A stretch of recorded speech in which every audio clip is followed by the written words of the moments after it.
Nakakintal sa bawat pahina ng aking buhay ang rikit ng matayag na mithiin na nagmumula sa isang inosenteng puso.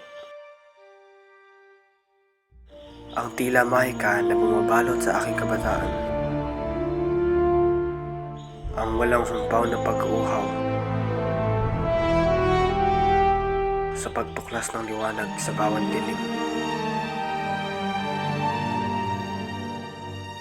Tulad ng tinura ng aking ina sa kanyang ipinabatid sa musmus kong isipan, na tila ba ang kwentong pambata na iyo'y ipinupukol sa akin. Na ang pagsuway kung minsay nakakapasok.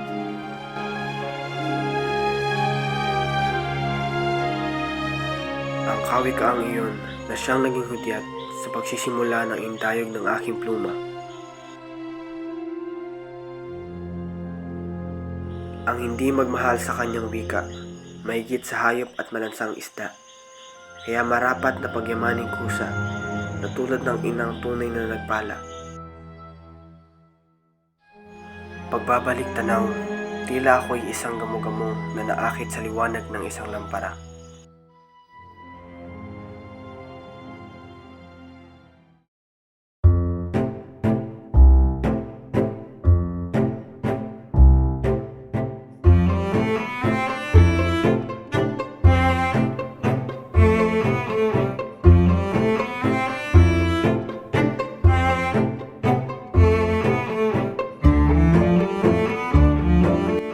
Senyorita Segunda. Okay, gandang pangalan.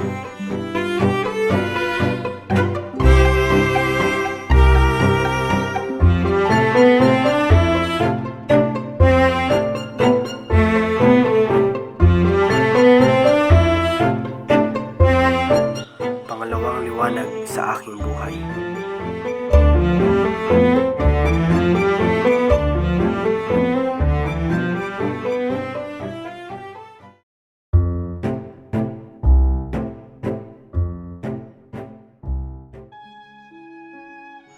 Subalit, mahirap mamangka sa ilog na ang tabi binakura na.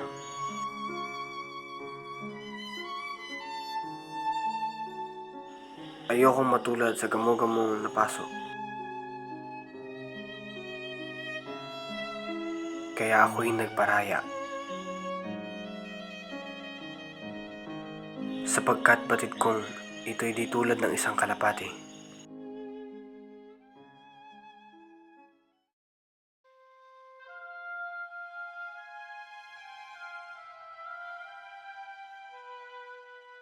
Ang tunay na kayamanan ay hindi nasusukat sa materyal na bagay. Naway matutunan mong mahalin ang anumang iyong pinagsisikapan.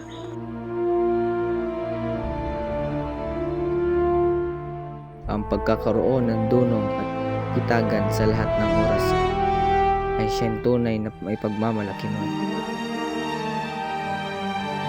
Tila naiwan ang aking puso sa unang pagkakataon na ako'y lumisan.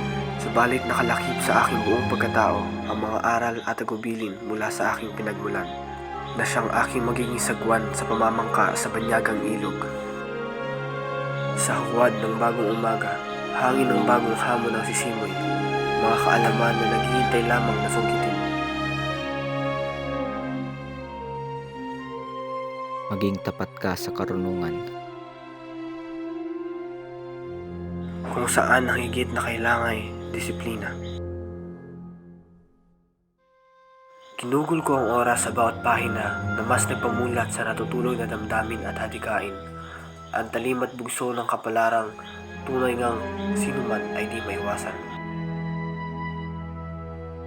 Ang unang hikbi at pagdamdam. Bakas pa rin sa aking puso ang unang pilat na iniwan ng aking mahal na Concha.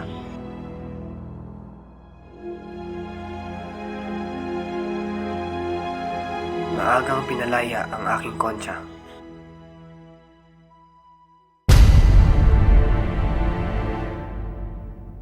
Sariwa pa sa aking balintanang ang hikbi at dalamhati ng kanyang mga mata.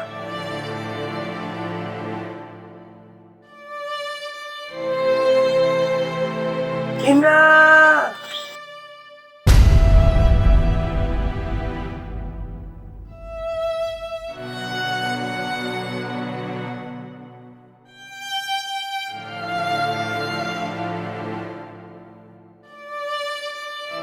bang tampok sa panghahamak.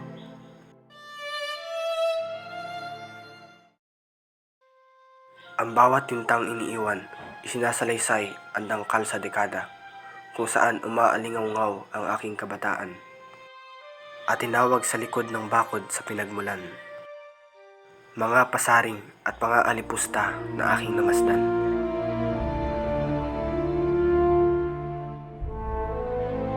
Ang siyang nagutyok sa pagkauhaw ng sinong mag-aakalang magkakalansin at magsisimula ang pagsaliwa at pagsupil sa kahindik-hindik na sistema.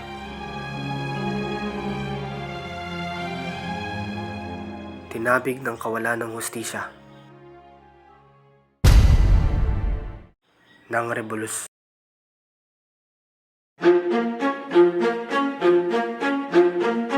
Señor Rizal, así que